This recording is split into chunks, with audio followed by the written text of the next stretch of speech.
Don't let your past haunt your current reality.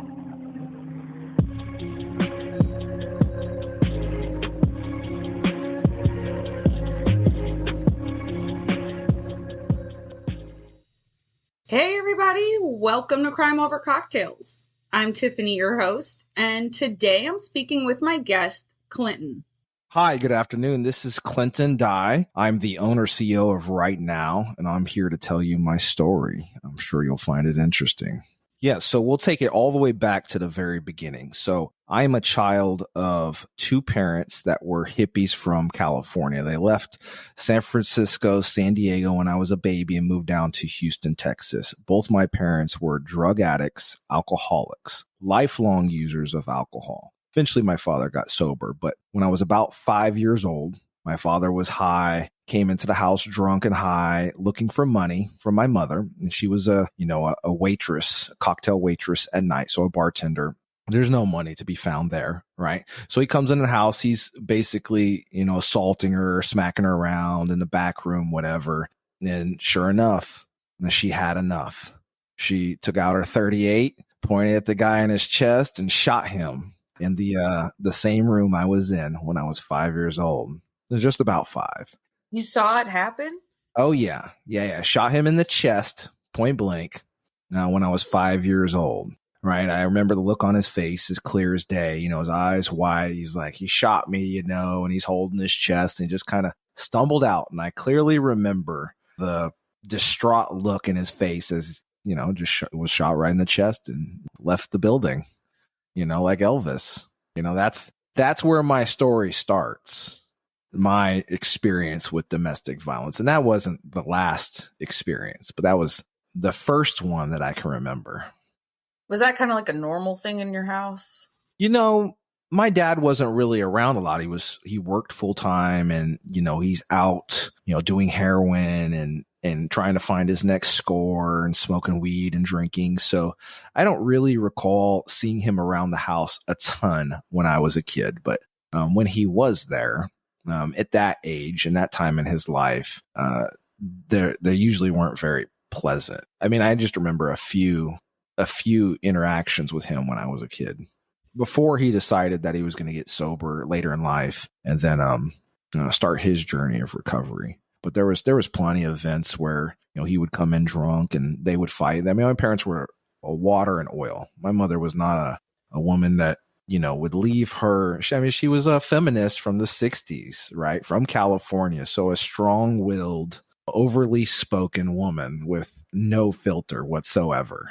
Like zero fucks for a filter. You just could not tell my mother a thing. She was just never going to shut up. And my dad was, same thing, prideful 60s post-Vietnam era guy. So all the people were pretty hard in the United States that time. They went through a lot in the 60s, 70s, and 80s. And they just weren't taking shit from either of each other. And neither one of them would back down. And eventually, it'd be fisticuff. Like they would just go at it.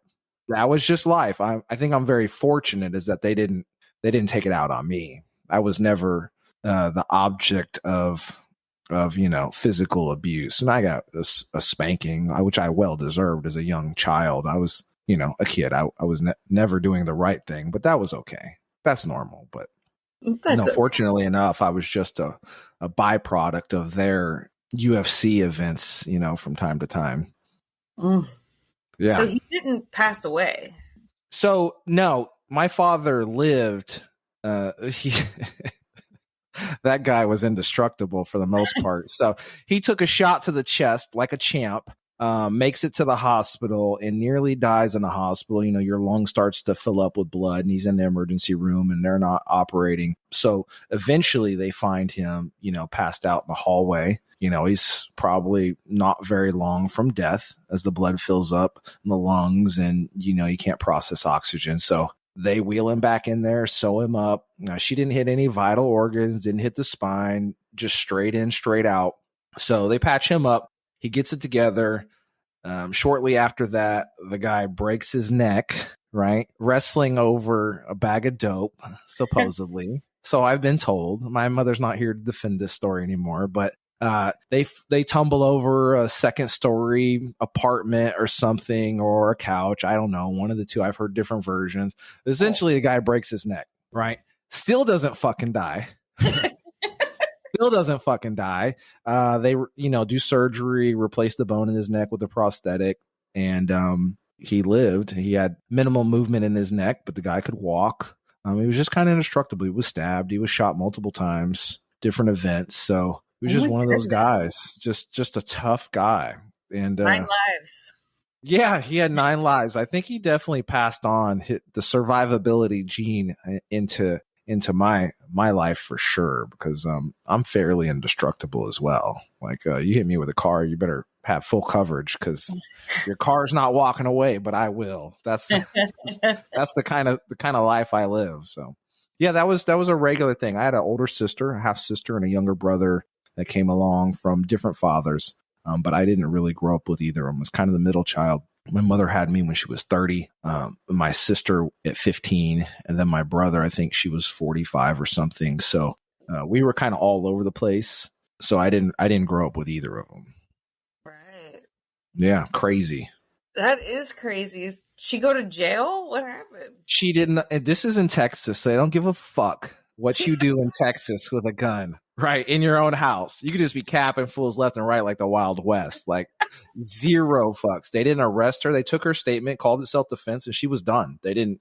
I mean, she had a gun that was registered. To do was slapping her around. There's nothing to charge her of. This isn't California in modern days where you shoot someone in your house, you're probably going to jail. Like, it doesn't work like that. Not in Texas. Not in, the early 80s. Giving away my age here for the audience, but early 80s, I was 5. So, yeah, 0 charged. I'm an 80s baby, so you're not that much older. That's all right. We're the coolest. Duh. We created Facebook and the internet and, online porn. Thank God. I mean, our generation did all kinds of great stuff. It's the crap that they showed us on TV. That's right. That's right. So that was kind of the day-to-day, that event prepared me for a lot of really horrible times later in life. I would say that those things hardened me.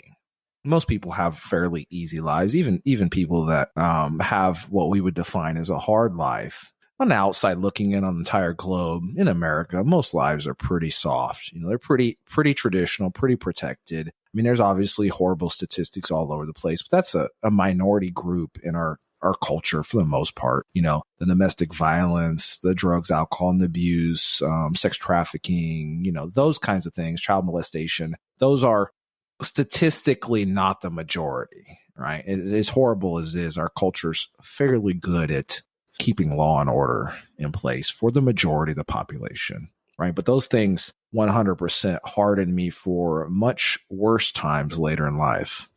Do you feel like that had anything to do with the path you took? No, not really. Both my parents were hippies, right? They were hippies, peace, love, and hair grease kind of thing. My dad was a draft dodger. I think he paid off a doctor so he'd have flat feet so he didn't have to go to Vietnam. And I just had different morals than my parents. I mean, the things that balanced me and drove me were just entirely different than my parents. I went down that path of just like I was exposed to drugs, alcohol, violence, the whole thing. I went down that path and it nearly ruined my life. But at some point, I had a couple of events where I needed to change course. And one of those was, an unplanned pregnancy with my wife, right? So we had an unplanned pregnancy and I needed to kind of rewrite myself and reinvent myself because I had a young human that I was entirely not prepared to start raising whatsoever at 19. So I enlisted in the Marine Corps, right? And that kind of set me on a journey of combat veteran, 4 tours in combat in the Marines. And, I was a weapons controller. So I controlled aircraft onto target, dropping bombs in Iraq, Afghanistan, all over the place. So I had a lot of combat experience. And I definitely think that those harder times in my life kind of leveled up the armor, if you will, the emotional armor and ability to manage trauma and duress, under extreme stressors of combat. And, you know, a lot of people struggled with their day-to-day and post-war to the point of suicide. You know, they're just unable to manage the emotions, and their only way out was a 38 caliber handgun. And it's really unfortunate. But I attribute those tough years as kind of the catalyst that helped me increase my survivability in those times. Now, there's some post emotions that you have to put Humpty Dumpty back together again. But for the most part, executing in combat I was always in combat. You know, an inner city kid, trailer park, drugs, alcohol, violence was all around, right? In Houston. So these things were sort of normal. Even in my own household, it was like kind of like a war zone from time to time. So I had to learn how to manage the emotional stresses of that environment pretty quickly. Now, you do that through suppression, whatever. You just ignore reality. There's lots of mechanisms that children use, and later in life, those things haunt you. But at the time, in my young adulthood and full of testosterone and youth, I was a pretty hyper-violent guy. And I had no problem going off into combat, and hyper-logical and very non-empathetic. So I'm the exact opposite of a hippie, I think. And it just... Are you angry? Sound kind of angry. Am I angry? No, I'm not angry. I mean, I harbor intense energy all the time. And I think due to the nature of my work, my current work, you know, I spent 20 years supporting the war on terror as an active duty Marine and then a defense contractor. So I won't say I'm angry, but I use my anger as a focused weapon of choice, right? I turn my anger from something that will give me an outburst, right, where I would get upset at someone or start tossing bodies or anything crazy like that. No, I focus that intense emotion for good, right? So I don't think I view myself as like a mini Incredible Hulk, right? Like the Bruce Banner has all this anger and rage all the time, but he chooses to focus that energy for good. And that's exactly what I do. I'm a person with an internal storm, and it takes every bit of my being and focus and meditation and drive and purpose to refocus that intense energy into something for positivity. And that's sort of what brings me to my current journey in life, is taking all that trauma, taking all that hostile energies, just that, I won't call it toxic masculinity, but I think it's just a root result of everything that I've been through. And I've learned to focus that. So I exercise restraint 100% of the time, all day, every day. And that is my own battle. I mean, there's just at times where, we won't even have to describe that for the audience, but you could imagine, like, I'm just a guy that's do not break until war. I'm a weapon that's put into the glass case, and we don't need to break that thing. Just leave it bottled up, right? And when times get bad, you want a guy like me around. Like, hey, go call Clinton. The zombies are coming. I'm gonna come in there and start mowing some people down. I won't feel bad about it. I've never really felt bad about those things. I do feel entirely horrible about the people in my life that I've hurt, that I've cared about, just on my journey of rebirth. But in combat, I don't worry about those things. I can't change the past. Shouldn't let the past haunt your current state of, reality. I like that. A lot of people, and I've even said, like, in multiple of my episodes, a lot of times, like, people just lose themselves along the way. They concentrate on what happened. And instead of trying to fix themselves or learn or help heal, educate, all that, they just stay in that angry space. And it just can go so many different ways. Oh, yeah, that's 100% of all life. In any aspect, if you're not executing to your highest potential, those things will eat you alive, right? You've got to focus your energy for a selfless endeavor that doesn't have anything to do with you, and you can kind of rewrite yourself. But if you allow anything that you do on the day-to-day to kind of haunt it'll sabotage just your mental capacity for the day.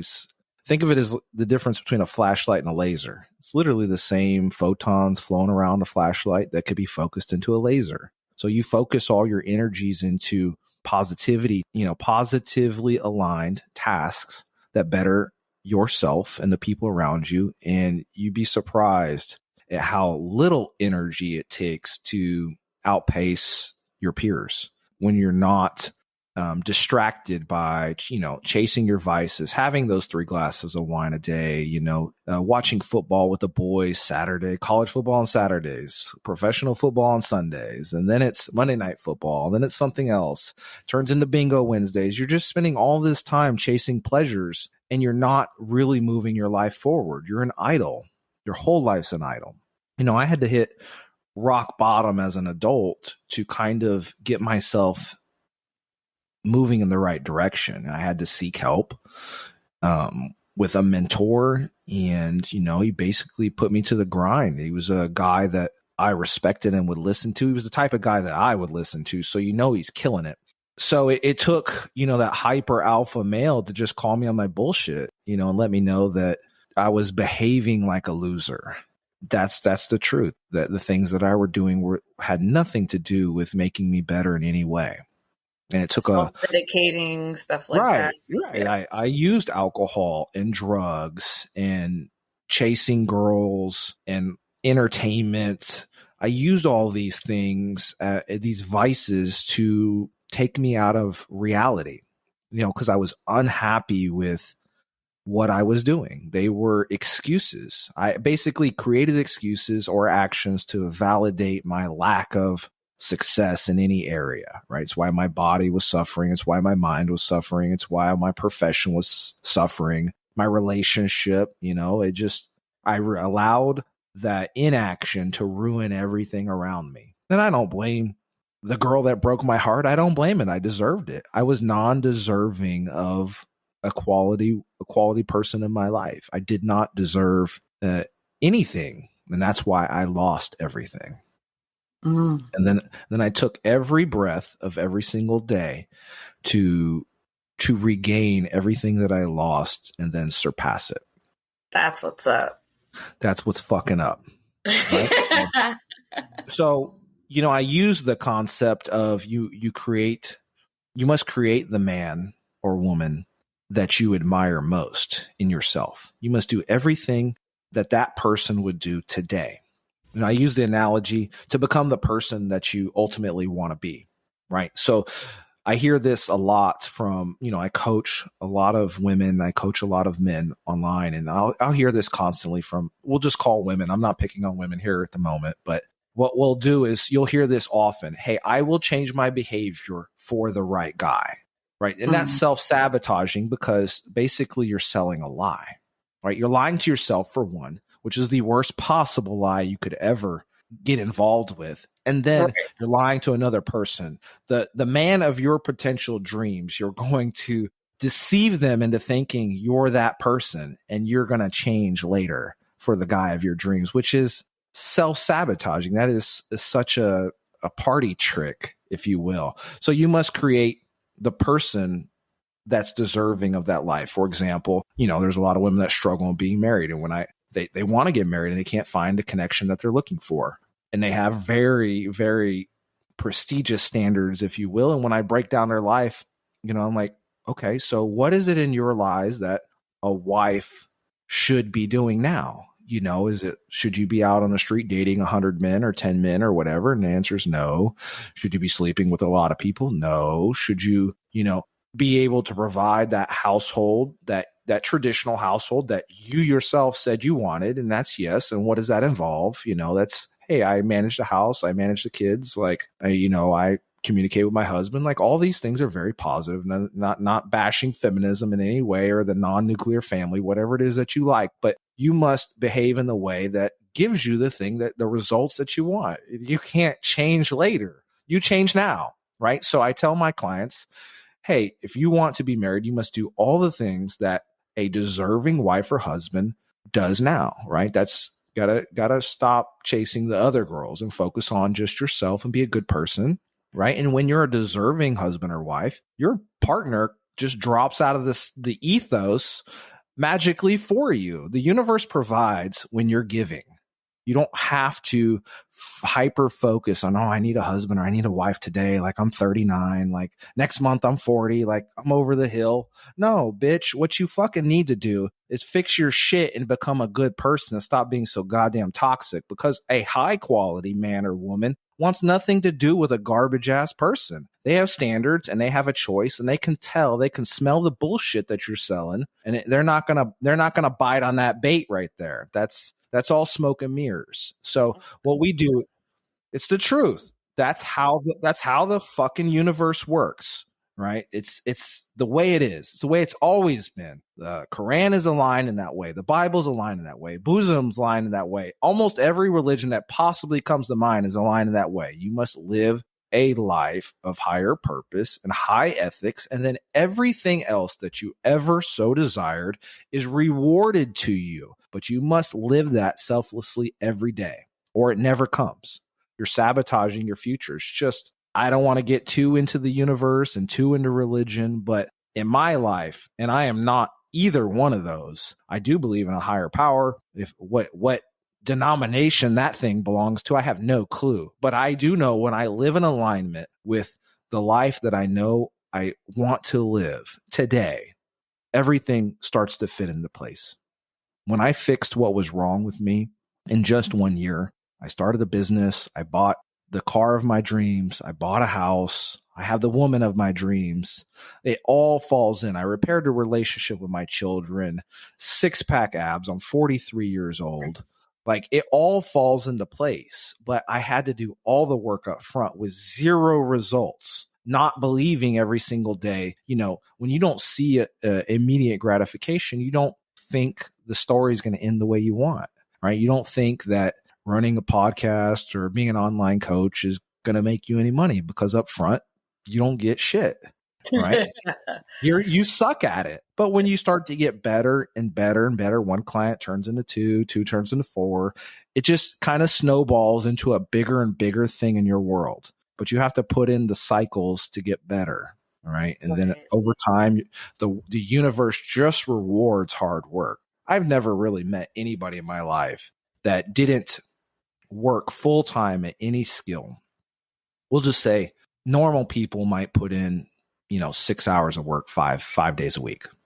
That's what normal people do. And then on Saturday and Sundays, they forget everything they did during the week because they're having a few with the friends and hanging out, watching Netflix, doing whatever it is that they do to escape their current reality. Well, in a year, they're only putting in so much work. That's it. So you get obsessive with whatever you're trying to do, and you get up early. You start working on that craft from 6 to noon. That's your first day of work. And then from noon to 6 p.m., that's your second day of work now. And then from 6 to midnight, now that's your third day of work. And then you do that 7 days a week. You are just simply outpacing the competition in your development of skills. You make more mistakes faster and faster. You learn more and more over time. Your volume of work just exponentially grows to where the people in your age bracket, the people in your industry, they just can't keep up with you. All hyper successful people have the same story, from Elon Musk to Zuckerberg to, it doesn't matter, pick one. It's all the same. Those people were known for working 12, 20 hours straight in the groove, in flow state, just grinding. And they got really good at what they were doing pretty fucking fast. I learned that same thing, and I apply that in my life. So it doesn't matter what the skill is. Give me 2 years. I'm going to have a decade worth of that skill development in 2 years, right? It doesn't matter if it's tying a shoe, if it's playing the fucking guitar, piano, if it's talking well on stage, it doesn't matter. If you do it all day, every day, you have no choice but to get better over time. Yeah, no, that's true. I mean, you definitely got to work at it. And another thing I want to add to your, I'll change for the right guy. You can never change for anybody but yourself. Because if you don't do it for yourself, it's never going to stick. People who say, oh, well, I'll do it for this person, I'll do it for that person. It's not going to work because you don't really want it. You're doing it to appease somebody, not because you want it. Well, you're only ever stuck with you, right? So in my life, I'm alone. I really am alone. I view myself as entirely alone because in the worst times of my life, I was alone.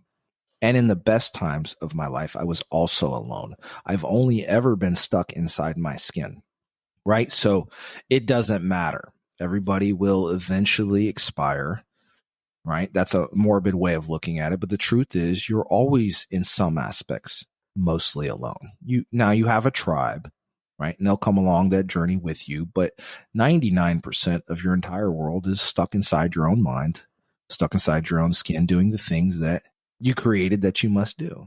So I would never advise anybody to do something for anybody other than themselves, because at the end of the day, you're only stuck with you. So if you decide that you're going to do something and it's horrible for somebody else, you only have yourself to blame. Always fix you. When you fix you, everything else will fall into alignment. It's really that simple. It's not complex. It's not complicated. I love like manifestation and all that. Like you really can have anything that you want. You have to be realistic. You have to put in the work, and you have to believe of what you're capable of. Manifestation is a real thing. So inside our minds, I view the mind as this thing that's in a dream state, essentially, and it's constructing reality real time, and it's fast forwarding, and it's presuming, and it's constructing this inevitable state over and over again all the time. Well, you can think so hard you make something real, right? Your self-speak is so important. And this is another common thing that I see while coaching other people that are struggling, is that their self-talk's quite negative. And here's an example of, negative self-talk. Like I would do something, but they don't like guys doing that, or I would train for a marathon, but I could get hurt or something. There's always a something but. And what you're doing is convincing yourself in advance that it's okay to fail, right? Mm-hmm. You're using negative reinforcement as a way out. And oftentimes people won't even start because they've somehow convinced themselves that they won't be good, or they'll fail, or they get hurt, or there's some risk of danger, or it doesn't matter. It's over and over and over again. It's a loop. I mean, for example, I myself, absolutely not comfortable being on camera. I'm not, right? So I convinced myself for the longest time, created 1,000 realities of why I shouldn't do it. That thing that was eating me up just got bigger and bigger and bigger to overcome. And all I ever had to do was just sit down and do it. It's, like being scared of heights. It's the same as, you're afraid to approach that really attractive man or woman. It's, you don't want to take a trip because you're scared of being in a country where there's a different language, right? Although there's 30,000 tools that translate for you and maps, and you can get on a tour and it's not quite very expensive, and all these things where you convince yourself you just can't. Right. And the reality is that I truly believe is that most people like me are like 99.9% almost indestructible. The opportunity for all the things that they are great at and could get great at, and all the things that they're capable of doing right now in the moment, is like 99.9% hyper impressive. Like a person that's sitting on the couch with the right motivation could do a marathon. That's the reality. Most humans of general health could go 23 miles if someone in a car was chasing them, right? They would just walk their own speed to get to the end of it because they had no options but to fail. Their life depended on getting to that finish line. Now, I know that's an extreme example, but in general, most people are dramatically more capable than they envision themselves. And that's why I push people so hard, because I've seen so many people that have just shocked me with their capabilities. Like everybody has a superpower and can dig deep and has their own gifts and talents, and they're just so scared to show the world. And, maybe they're scared of being judged. I don't know, but I push people hard because I'm trying to find their limits, because on the other side of their limits And those milestones is their own greatness, their version of greatness. And they just have to get out there, find that limit, step over the line a little bit, get uncomfortable, and then that becomes the new normal. If they just do that over and over and over again, Jesus, their journey on the other side of that is going to be something to witness for sure. Somebody had said, get comfortable with being uncomfortable. And that resonated with me because what did I tell you before we even started this? The whole video thing fucking terrified the shit out of me. I was proud about my little 20-minute video, but I haven't done it again. Wow. You just got to rip the Band-Aid off. That's it. So for the audience here, just so you know, I'm looking at Tiffany Richards, right? And I'm a spoken for man, by the way, just be clear. So I hope my girlfriend doesn't shank me, but Tiffany Richards is an attractive woman. She's got these, I won't say it out loud because, you know, this is a family show, but she's got that hot teacher, glasses on, her hair pulled back. She's a good looking woman, but this woman has somehow convinced herself she won't get on the fucking camera. Girl, don't rob the world of your beauty. Get out there and get on the camera. Because someone out there is just like you, right, terrified to face their fears and to be judged by the world. At the end of the day, no one fucking cares about what they have to say because you could never possibly do anything and everything that'll make everybody happy. Even if you were flawless. The flawless people that have been taken from us, all could do it. And a lot of people had something negative to say about the greatest people in our society. So you just be you, never hold it back and face that fear. That's the easiest way. I'm sure you'll be surprised that getting on that camera was a whole lot easier once you just got on there. Get a nice light, get a good camera, a little bit of a backdrop. You'll look like you're a supermodel. Yeah, and give no fucks. There you go. You just got to do it. It's the way it is. I was told once that you could never relate with an audience if they can't see you. No matter how good you are, the audience must always have that visual connection. I don't know if this is true or not because I listened to Howard Stern for a long time. I didn't know what the fuck that guy looked like, but he had such a great voice. I'm not gifted with that kind of voice, but the audience can definitely relate and connect with people a lot better when they can see you. There's nothing wrong with your voice. Well, there's nothing wrong with my voice, but it's not Howard Stern's voice. That's all. See, we judge ourselves all the time, you know. We convince ourselves we shouldn't do something, right? But I go out and get a nice mic and I sound like, you know, someone telling a story. Right. No, that's a good mic. Yeah. I had to. If you weren't aware, I did another podcast earlier and my camera was just my laptop camera. And I have a nice laptop, but, you know, it was blurry. It's an older laptop. So, you know, everything's in 4K, hyper resolution, bringing out the blue eyes, everything. I was like, man, I look like crap on this camera. It's like, I got to fix this. So whipped out the ring light, got my camera in play between podcasts, and then went out and got a mic. I was like, all right, now we're ready for showtime. I got to do what you got to do, right? Give the audience what they want. No, you're right. You're right. I took my baby step and I'm gonna fix it. There you go. There you go. Hey, when you want to get on camera again, let me know. I'll be your guest. I'll get on camera with you and we'll rock this shit. All right. It's not that hard.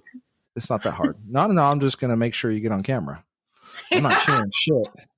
You're gonna control the moment and do everything that you do, and I'm just along to watch the show. I get to be the first person on live video with you. So I'm all about that shit. Like, oh, this is gonna be great. It's gonna be fucking great, man. Oh Lord, help us all. No, it'll be great. Don't convince yourself you can't. No, I know. Trust me, a big guy like me scared of all kinds of shit. I just do it. That's the difference. Spiders? Are you scared of spiders? I don't want that thing crawling on my head. Like, get out of here. Look, is there something on me? Like, what the fuck are you doing, Tiffany?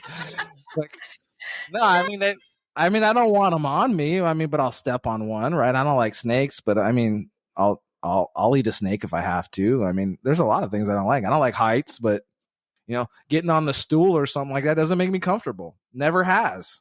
Right. But when I have to do something, I'll get up that 20-foot ladder. I'll jump out of a perfectly good plane.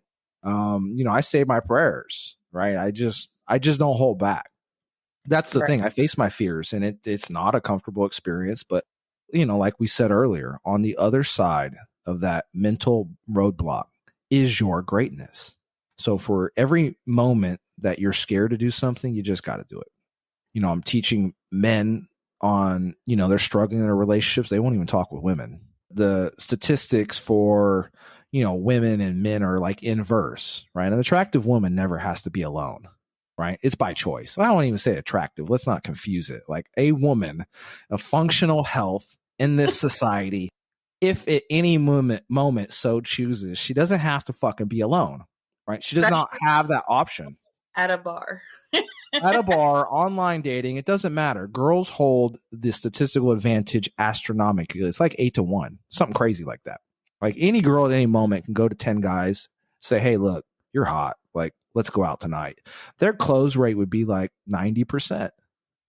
90%, right? I've done experiments like this in real life. It's fucking, yeah, I have. Yeah, my social interactions, right? In college and in the field, like I've done things where I've taken just an average looking woman. We'll just say on a scale of 1 to 10, like a 7, right? Not ugly, but not like drop dead, like hot, like just average, standard human body, a 7, a decent looking woman, all her teeth, right? Curves, the normal, right? Not like an Angelina Jolie, like we're, oh my God, this bitch is too fucking attractive, or Scarlett Johansson, or anybody. It doesn't matter. Pick any name.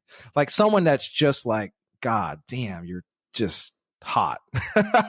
We're not talking about one of those humans, right? That 0.001% of attraction. We're talking just average, right? Took an average girl, took an above average guy. Like he was like 6 foot, abs, everything, good looking, tall, colored eyes, everything like that you would see in a magazine kind of guy. I took that girl, walked her around to 100 men.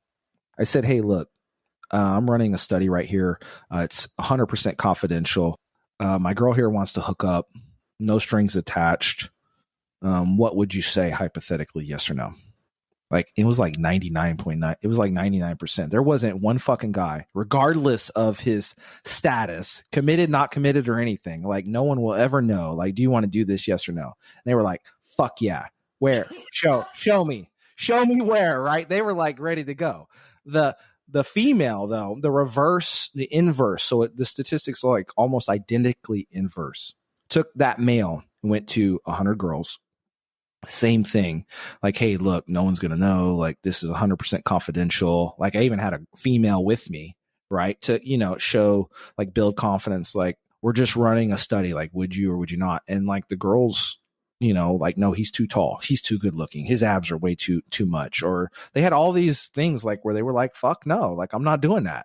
Like, so girls are inherently hyper selective. It's a gender trait for sure. And males are inherently not hyper selective. So they're the exact opposites in that regards. So a lot of men are not part of the dating pool. They essentially get leftovers. According to, I think it's Match.com, it's like 85% of all women are only swiping right on the top 15% of men. So that means that the bottom 85% of all men are fighting for the attention from the bottom 15% of women, right? And that's just the way it works. So a lot of men are super intimidated to approach women. They've not even bothered, like in the dating market, because they don't understand, the genders don't understand what each gender finds attractive, right? And kind of the courtship process. So I just teach men and women how to communicate with the opposite sex. For men, when they're super terrified of approach or even communicating with a woman, that you have to communicate with everybody all the time. Right. So, your first task will look something like, hey, today you have to say hello to just 10 humans, right? Male or female, it doesn't matter. So when you go to the coffee shop, you just say hello. That's it. So everybody that you interact with 10 times in one day, you need to say hello, right? You're just normalizing the rude aura of people not responding or too busy to give you the time of day. And then they're developing their own communication style to where they can interact with people pretty seamlessly, right? So they get so comfortable communicating with other people, and also the associated rejection of just being nice, hello, right? That approaching a woman becomes, or a man becomes, no problem later, right? We just build on that. So we're normalizing rejection, or another way of looking at it is that you're normalizing iterative failure, right? Which means that it's just another behavior. The worry of being judged or the concern of failure is so minute anymore that now you just build on it. So after that, you would say, hey, look, you need to have a conversation with a stranger, right? So it's also hello. And then you would need to have several topics to where what you would talk about on the day to day, right? Something in the news, or, a sports event, or something that's kind of non-confrontational, non-politics, obviously nothing to do with social justice or anything like that. Just general topics that aren't going to, incite a riot in conversation, if you will, about current events that people would just normally talk about. Right. And then after that, you would go in for some type of, closure or whatever. So once you get good at those skills, you would just say, hey, look, you seem like a really interesting person. Me and a couple friends are going to do the bingo or trivia night or whatever. If you're interested, hit me up. Here's my contact information. I'll see you there. And if not, it was nice knowing you. Right. You just leave it very general, very low energy, and the ball's in that other person's court now. And if they don't hook on it or they're not interested, that's okay. You just move on. But it's a numbers game. So if you did that 1,000 times in a week or 2 weeks or even in a month, the likelihood that person would go from lonely to at least meeting a nice personality that seemed interesting was very high. Right. Almost guaranteed. Yeah. You would just be building your social circle. You're right. So it doesn't have to be romantic, but most all romance doesn't start in the bedroom. It starts at hello. Right. So you are building up rapport and a friendship. And then, your ultimate courtship, end state is obviously romance. But hey, good friends, good people are well worth keeping around if it's not aligned to romance. If someone's life has that kind of range in it, mine, I don't give a fuck. Like, no, right? You're either on this ship or not. If not, get the fuck out of the way. Next, call your girl. Right? We're here to live and have a good time, so don't waste mine. There you go. That's exactly how we do it. But you can do that with everything. That was just an example of, people that have convinced themselves what they can't do. And I'm the exact opposite. I know they can fucking do it. It's just going to be uncomfortable. They're going to get judged, and it's scary, and all those things, right? You just have to get in there and fight it out with yourself and do it. It becomes easy. You just get so good at it. It doesn't matter. It's like sales, right? It's just a repetitions game. You just get good at understanding how to respond to these different denials of advancement in the sale. And eventually you just know them all by heart. You figure out when to raise your energy, when to lower it, what triggers to use, and you just kind of move forward. Communication's all the same. Stepping stones. Right. If you came in like a little bitch looking down at the ground, non-confident, I mean, what woman in her rightful mind wants to have children with a docile, limp-wristed, soft, titty-having dude? Like, no, you fucking don't. And I don't blame women. Like, god damn, like they want Jason Momoa. I mean, Jesus Christ, who doesn't? The guy's gorgeous. Like, okay, it's Chris Hemsworth and Jason fucking Momoa, right? They're both superheroes. Hey, gentlemen, are you understanding a trend here? Women want superheroes. They don't want John Candy, right? The dad bod thing, that's just making you feel good about your small ego. They don't want that shit. I already know the truth. You know the truth too.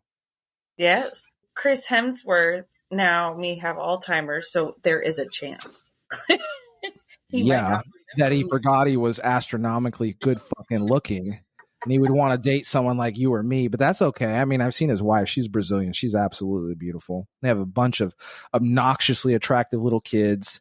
His family's obnoxious. All the brothers are obnoxiously good looking. His dad's like all abbed out and ripped up too. It's fucking sickening. Yeah. check out their family. Hey, anybody listening, go look up the Hemsworth family and just look at those genes that are rocking. I'm sure their lifestyle's perfect, but Jesus Christ, every one of them's like killing it. Agreed. Tiffany's like, I'm about ready to slide off this chair. Clinton, stop. No, like you're so right about all of that. I love it. It's so good to hear it from a man's perspective because you don't get that a lot. No, I mean so we'll go down this rabbit hole of a man's perspective. So crime over cocktails. So we discussed the crimes, right? Let's talk about how we're going to fix it. So in our culture recently, in say 5-10 years, I think we can all objectively say men have been demasculated for the most part. Culturally, there's just been a general trend where the things that we used to think defined a real man, if you will, have gotten softer and softer over time, right? Good, bad, or ugly. I'm not judging. If you want to be a limp-wristed man, right, and wear a dress or do whatever the fuck it is that you want, you go do you, right? I'm going to do me and watch me clean house, okay?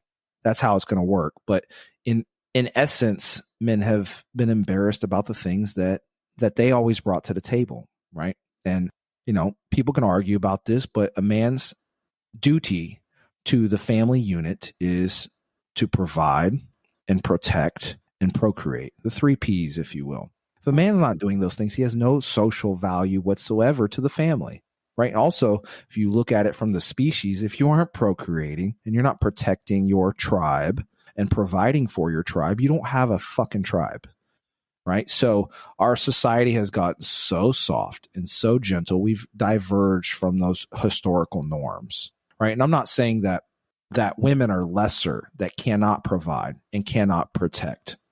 And obviously they can procreate. However, that relationship between a man and a woman, whatever you define it, the masculine and the feminine energy, those are designed to fit together. They're complementary. They're opposites in most ways, but they're complementary of each other. So that means that together we were always better off than we were alone, right? A man's body fits with a woman's body. It's by design that way. It's an evolutionary trait. And our unique emotional and behavioral traits, for the most part, are complementary to each other.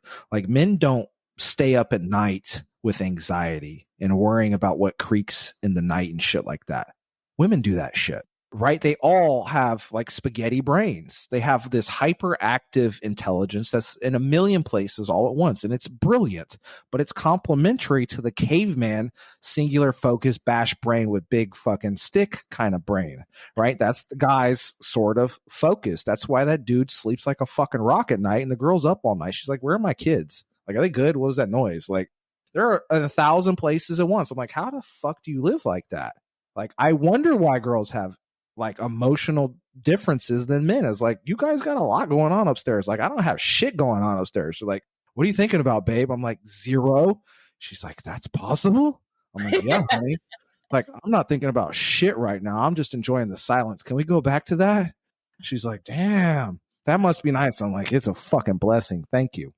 So I mean, that's where we're going. So I'm here to be the counter to that narrative. I see the value in men. I see the way men are struggling. I actually think men are the problem for a lot of issues in the relationship in the house.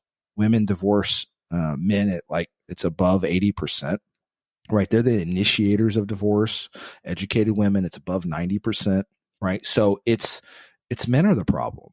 And we have to focus some energies on bringing men back up to where they meeting expectations of their partners, right? This is a social problem. This is 100% not going to end well for the women in our society in another 10, 20, 30 years if this continues. And it's definitely not going to end well for the men. So if we use the current math, 85% of all the women are only interested in top 15%. And it becomes harder and harder and harder to have more and more money than women. It becomes harder and harder and harder to be masculine, do those things. Everything's working against humanity. That means that there's going to be, 5 and 10% of men with access to all the women.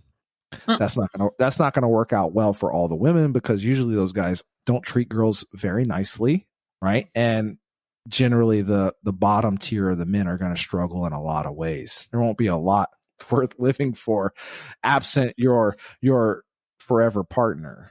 It's just going to be a single life for me, and they're going to struggle. So I'm here to help men be their best version of themselves. We create ethical, powerful men, that provide for their families. They're good fathers. They communicate with their wives. They protect their wives and girlfriends. All the things that I learned to correct in my life, I teach men to do. Like, I don't teach men to, be some ogre swinging an axe unless they have to, right? That crazy guy kicks in the door, right? Do you want to be the guy that's going to defend your family, right? Your job is to die, bro. I'm sorry, but that's your duty. Hey, grab your phone, get the kids, get the fuck out of here. Like, daddy's going to go have some fun. Don't look back, right? And that's it. That's the last thing you say to your family, maybe. But that's your fucking job as a man. And it's as sad as it is, that's the reality. That is the male's purpose in all of society, is to protect that tribe. And if he doesn't have a tribe to protect, then poor him. I mean, that's not in existence. The greatest part of my life is providing for my tribe. It gives me purpose, right? My tribe is my online army, right? All the men and women out there that I help inspire and coach and prove that no matter where you come from, you can be anything in your life that you so choose. You can reach any level of success. You just need to put it into work. And I show them how. I don't keep any secrets from the people that know me. You want to know how to make $1 million? I show you, right? I rather show you how to fish so you can feed your family for a year than sell you fish. It's not what I do, right? So we induce hard times every single day so that we can create hard individuals. And that's men and women. I create some badass women, right? And they just go out and get it. They have hyper confidence. They set goals. They hold themselves accountable, and they just go out and achieve. And you give me 12 months, you'd be surprised what you could accomplish when you're focused. That's my spiel on men. You already know. No, I'm not pulling punches. It's you fucking guys out there. The problem. Soft men. I know they don't like it. They're going to listen to this. They're going to be triggered as fuck. And that's the point. You need to do something about it. And ladies out there, don't accept that soft ass, poor behavior from your dude, right? You're a girl. Be deserving. Put your fucking foot down. Like, no, we're not doing that, bro. Like, step away from the fucking cheeseburger, Chad. Like, we're not doing that. You once told me you were a college football player, and look at you now. You haven't seen your dick in a year. Oh. Fucking step back from the donuts, bro. Hey, every 50 pounds overweight, you lose an inch. So I'm blessed, though. It doesn't matter. So there is also a link to, just so for the audience here, and this isn't turning into a male podcast. There's other genres, but there is a link to being overweight and lack of free testosterone in the bloodstream. So the older a man gets, it's essentially every year past 20, their testosterone can drop like 1%, right? So continually their testosterone goes down and down, lower and lower and lower when they get in the 30s and 40s. That's why they have man boobs and all this shit, right? But the fatter you are, the less free testosterone is in the bloodstream, right? So the fat essentially is a roadblock for the free testosterone in a simple term. There's a fancy scientific term for it, but the fatter you are, the less testosterone, the lower your testosterone will be, guaranteed. All you need to do is drop the LBs and return you back to that youthful state. And there's some term like, I think you looked it up, like it was like your great grandfather or something crazy had like triple, like quadruple, he had 4-digit testosterone, like over 1,000. Like he was in like the 1200s or something crazy like that, 1100s, 1001 or something like that. This is a number that's statistically abnormal in our society today. Most men rock around, between 300 and 600, big difference. A humongous difference. It's a lot of it's stress and environment, and there's all kinds of factors, but it's all correctable. And the most of it, the majority of that could be corrected through behavior, what you eat, the amount of physical activity you do, dropping all those pounds easily. I call it the fountain of youth, right? You can do cold plunges. There's all kinds of things you can do to strategically increase your testosterone, increases libido, right? As men age, they have ED problems. They suffer with depression and anxiety. All those things are easily correctable by just managing the body fat. Right? Get your body fat down to, single digits, high single digits or low teens. And that's a completely different human. They'll look 10, 20 years younger. They'll feel 20 years younger. And they'll perform 20 years younger. So it's the fountain of youth for a male. Very good to know. Yeah. So if you got a big dude, get his ass in the gym quick, girl. He'd be chasing around the house like a teenager. That's the truth. That is facts. Quote me on that one.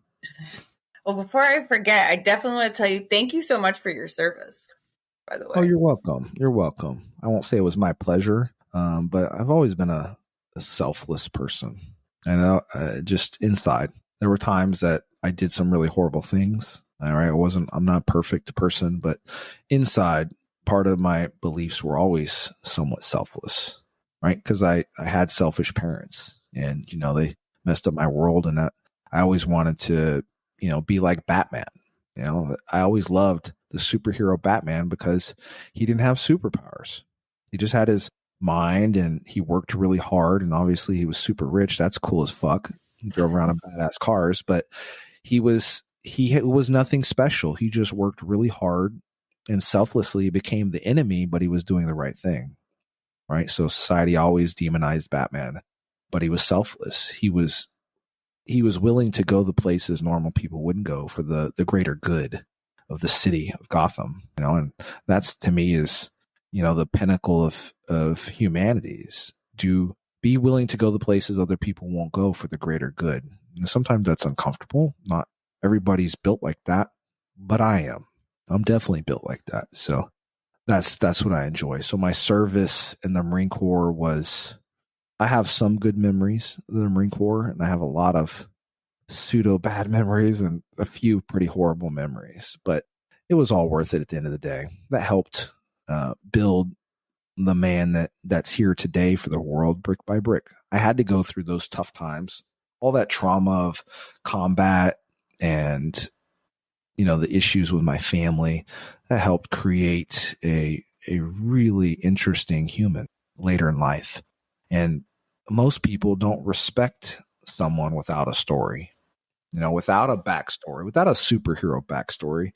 You're just someone preaching knowledge, right? That's kind of like a snake oil salesman, right? It's some bullshit. Like you have to do it and live it and be undeniable to move the masses, right? I wouldn't buy a vehicle from like a dealership. Like I wouldn't fucking do that. Like I go see the cars I want. I was like, yo, man, that's a dope car. Like, tell me about it.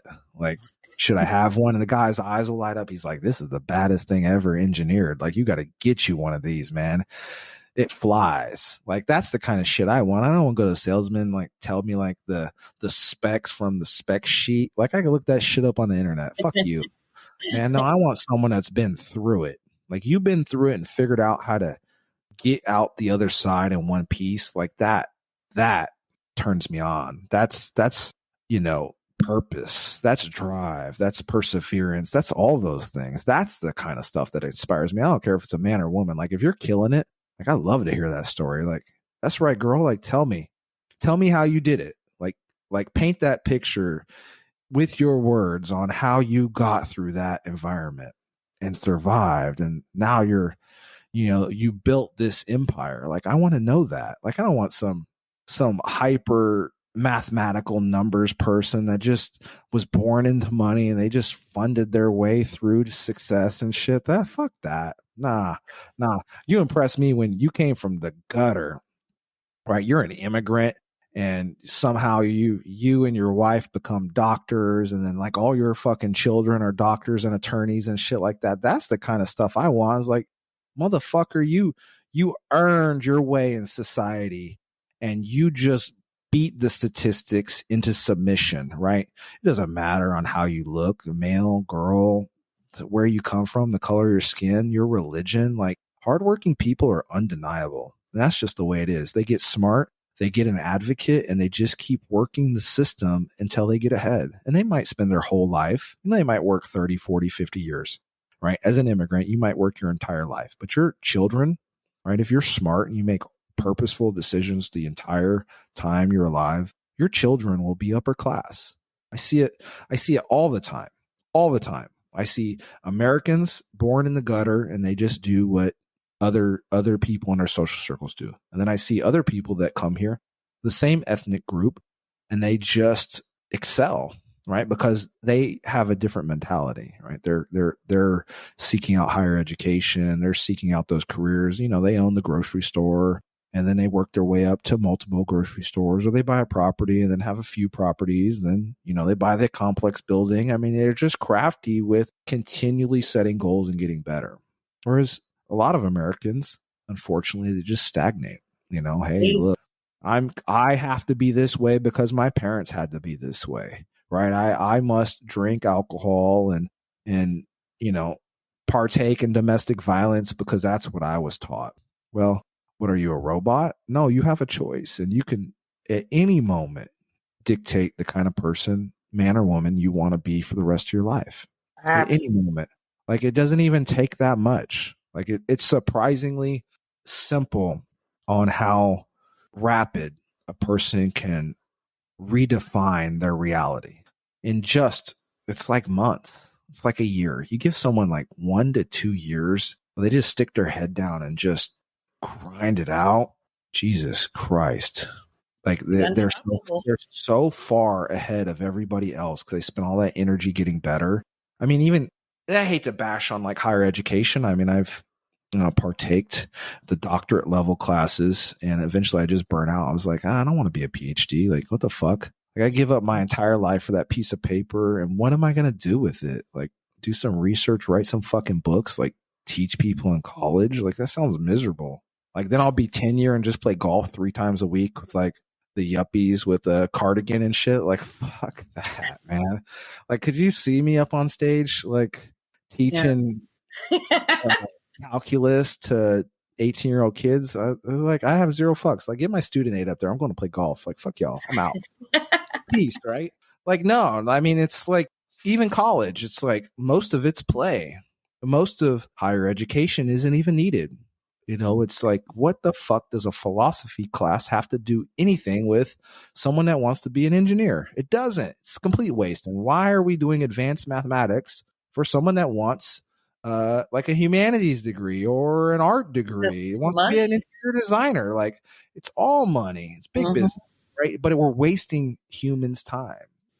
So, I mean, I truly believe most of those degrees could be done in 2 years, like in and out. You just hyper focus, like all the classes that don't matter, fucking drop them, right? But no, we're ushering in our society to fund higher education. You know, who's funding the loans? The government, right? And then there's the private loans, and it's like 60-70% of people can't even pay back their fucking loans. So now it's a taxpayer problem, right? So we're just propagating quitters, right? We're showing people that you can waste time and do things that don't even fucking matter.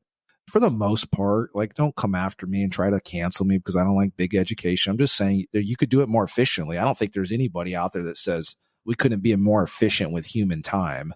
I think all those people in higher education be like, yeah, you're right, but I don't want to lose my $200,000 cushy tenure job either, Clinton. So we're not fucking doing that. Like, okay, well, at least you're being honest. Like, let's be real with it. You could do it faster. You could be more efficient. You could stop wasting people's times, you know, and just focused education. I think the entire education system could be easily reworked to just be just running like a for-profit business and not waste people's time. You're trying to get them the education as quick as humanly possible, get them out the door and into the workforce with the right tools for their said degree, instead of having them spend 4 years and 60% of the credits don't even fucking matter. Like, that's silly. Right. That's what always annoyed me. And some of these people get their degree and they can't even use it. Can't find a job. Yeah. It's become so normalized. Like, I'm counter to, you know, offering free education. I think everybody should have the ability to go to college. But if you don't have any skin in the game, right, and everybody gets free college, I think there'll be some negative repercussions. You know, you'd flood the market with all those new skills. What does that mean? salaries go lower, right? Supply and demand, right? The free economics states, the market's only ever worth what the market dictates you're worth, right? So you could think you're worth $1 million, but if you're a hyper common skill, you're worth 10,000. Like, that's the truth annually. Like, you give up a year of your life for 10 G's. Like, I think we need to be careful there. Be very careful. I agree. Be very careful. And, I think there's a lot of current data that suggests, those trade skills are on the rise. So since so many people have chosen the higher education, trade skills have gotten quite lucrative. There's 6 and 7 figure earners that are like handymen, right? There's out there solving people's issues in their house, right? They're running their businesses. They're entrepreneurs and they're hustling, right? They're not just like sleeping all day. Like, these people are running like a legit business, but I follow some people that are 6-figure handymen, right? They're making 100, 200K, like changing lights and shit because, people need that. Right? They don't have the skill. They won't YouTube something, right? They don't know like basic function, like how to fix a pipe or change out a faucet. So they just call someone, right? And those people are killing it. Nobody else wants to do it. So shit. It's only going to get worse. Funnel more and more people into higher education, unless less people know how to do shit. Like, I had to show my son how to change a tire. Like, bro, YouTube that shit. Like, you don't need to know anything. Like it's been so long since I've changed a fucking tire. Like, I don't even know that they're still round. Like, come on, it has an inner tube still? We haven't come past that? I got to change this. Like, dude, pull up YouTube. Type in how to change out a tire. We're going to do it that. This is how I learn everything. Just Google that shit. You want to learn anything? Go to Google. Like, how to do my makeup, right? How to shave my head. It doesn't matter. How to shape my beard up. Like, just type it in. Like, there's a wealth of knowledge on there. Some of it's bullshit. Right? A lot of it's bullshit, entertainment or whatever, but there's some good stuff on YouTube. I fixed a lot of things at my house before with just YouTube. Trust me. Like, I just pause, rewind, pause, rewind, pause, rewind. I was like, what? Like, yeah, no. Like, I'll look up like parts, how things don't work anymore. I don't know. I had like these ballast lights I had to look up. So I looked them up on YouTube and there was like a little video like, yeah, these ballast lights go out. So I looked up the part. Like, they don't even make that shit anymore. So I had to replace the light. I was trying to be cheap and I had to replace the whole damn light. But YouTube has showed me how. Right? You could do anything. You could build engines. You could build cars. You could build rockets just from YouTube. You want to build a computer? Just type it in. Shit's fucking easy. Little kids are doing that stuff. So yeah, there's just a huge opportunity out there in the world to be your best version. Right? It's just got to get out there and do it, people. Absolutely. Do you want to let my listeners know where to find you if they're interested? For sure. Now, if you've found this interesting, I am all over the internet. You won't be able to miss me. But the easiest place to find me, if you have questions about being your best version of yourself, nutrition, fitness, your mindset, come look me up on Instagram, San Diego _Clinton and the number 1. You can find me on Instagram. Just look for the baddest, most beautiful, handsome, bald man you've ever seen, right? In San Diego. You just won't be able to miss it. I'm all over the place. I'm also on TikTok, Facebook, YouTube.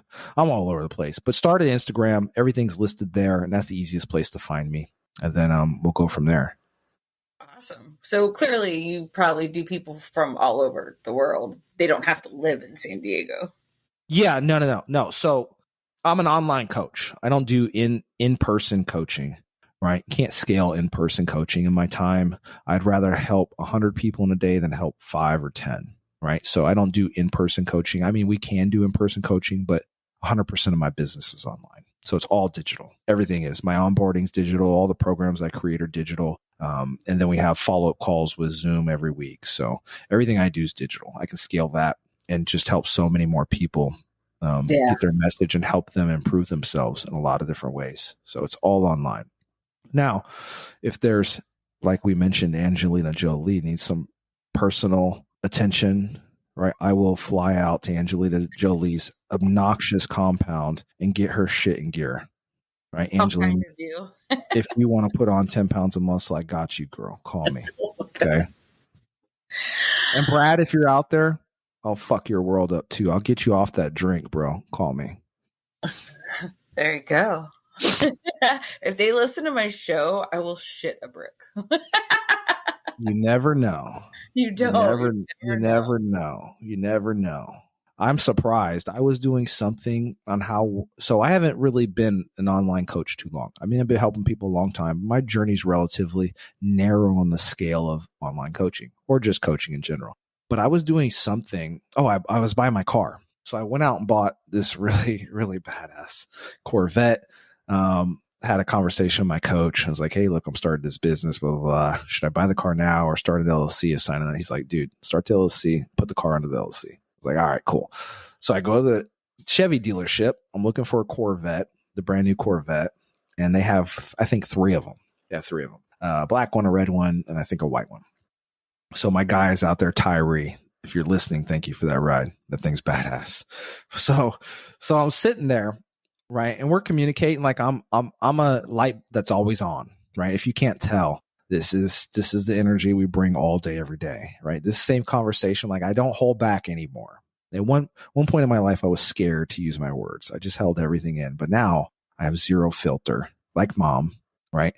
And I've rewired that for my purpose, right, is to help people. So all day long, every day, it's the same thing. I give him my 30-second story.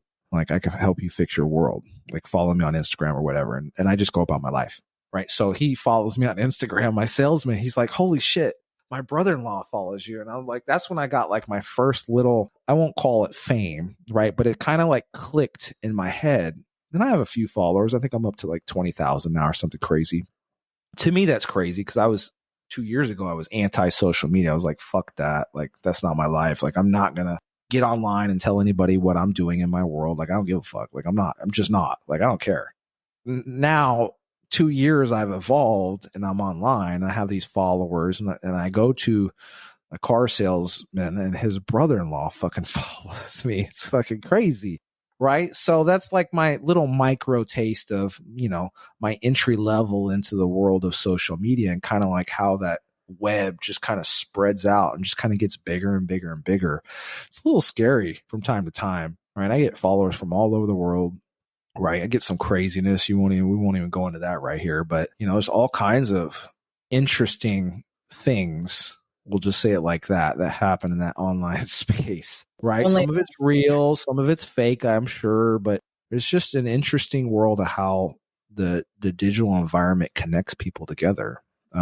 It's actually quite amazing to me that I can, sit on this podcast and that someone on the other side of the planet can hear these zeros and ones and something in here that we'll say will resonate with someone. And, they could be in a horrible place and it could potentially change their life, and they could make changes themselves. It doesn't have to be me that helps them, but they can, start following other people big in the industry, like Andrew Frisella or, Joe Rogan or Bedros, all these big Wes Watson, all these huge people in the industry. They could, follow them and get inspired to do, be better. It's kind of crazy. To me, that's just shocking because I didn't, we're a little bit older. We didn't have a fucking computer in the house when I was a kid. Through high school, we didn't have a computer. Like, I didn't even have a cell phone. Like I had the old school, like the flip phone, the clamshell one. What was that? The Razor? That shit, the first Razor, like, ooh, I'm big time. Right. And then there was the kids, that had the stock trader dads or something in high school and they had the giant brick. Blueberry. Right? The big giant brick fucking thing, the 8-pound battery, the car battery hanging off their ear. And they thought they were someone special. And then, went up to like the Nokia. Remember the Nokia? Oh, I had one. It was white. And actually my ringtone, I remember it. It was If I Only Had a Brain by the Wizard of Oz. Oh my God. And then the internet was so fucking slow. I remember what we play online. It was like card game or something. It was like an online card game. Like one of my friends, his dad was an engineer and I'd shoot over to his house and we'd play, some golf game on the PC. And then they had some like online card game. I can't remember what it was, like spades or something simple like that. And then you could connect with people. Yeah. But we played it online. So it'd like dial up like, you'd connect up and then that shit was like so fucking slow. I think it was like 13.5K or something stupid was the speed of the internet. I remember that. I would like go take a shower, go clean dishes or something in between because it was going to be a minute. a minute, like forever. Like you couldn't possibly download a 4K movie at that speeds. It would take your entire life. It's not even possible. Right now you can just stream that shit to your phone, like anything, like in ultra high definition.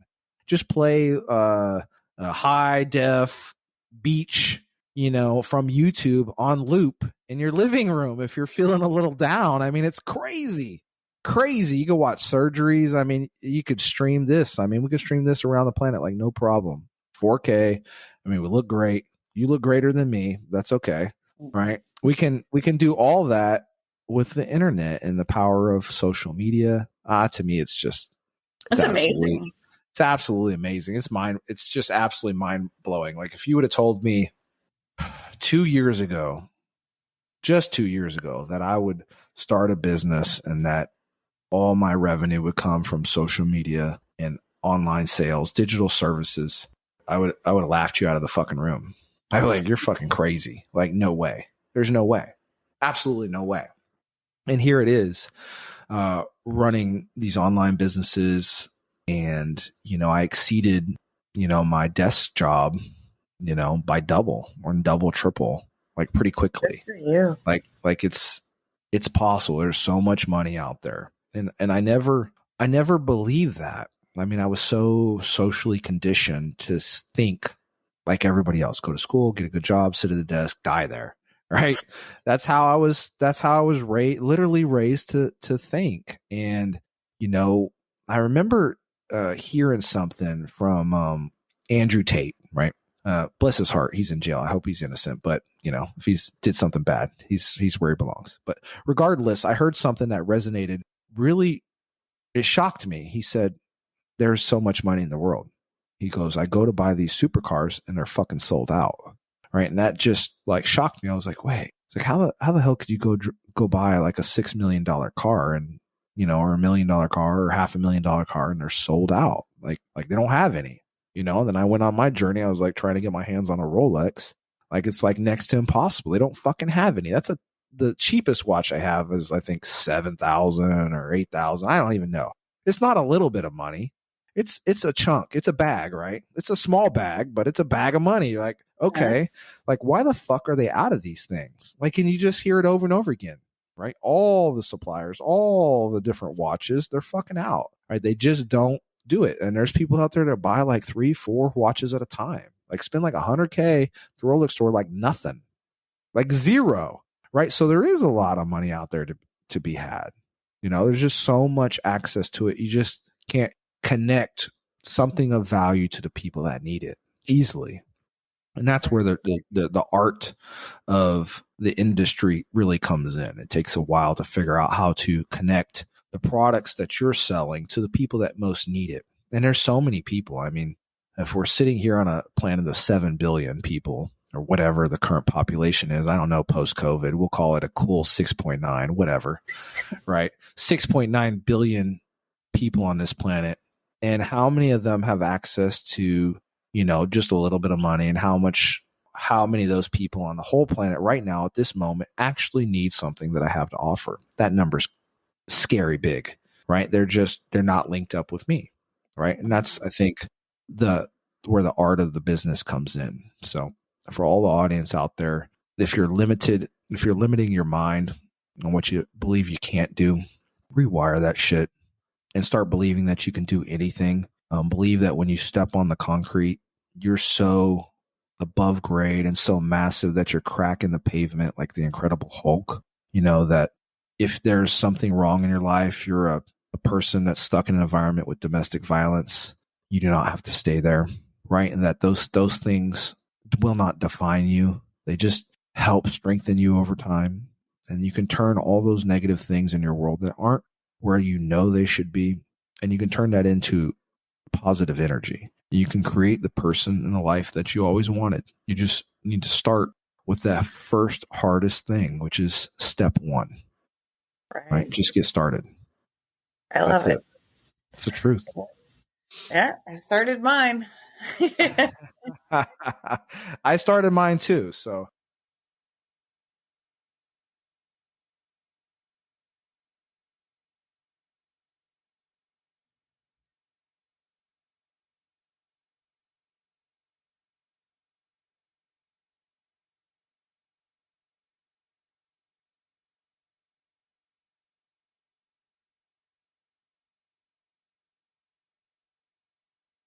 And I don't think I'll do anything else. This will be the thing that I do forever, because it's so beneficial to me emotionally. Because every day, people dread waking up in the morning. Most people do. Most people are not happy when they go to their lives in their cubicle, not happy with their family. There's a lot of unhappy parts of this country. And, I don't have that problem anymore. I once had that problem where I didn't want to live, right? I was so miserable, so lost in society, inside my own mind, that I couldn't find a reason to live. I really couldn't.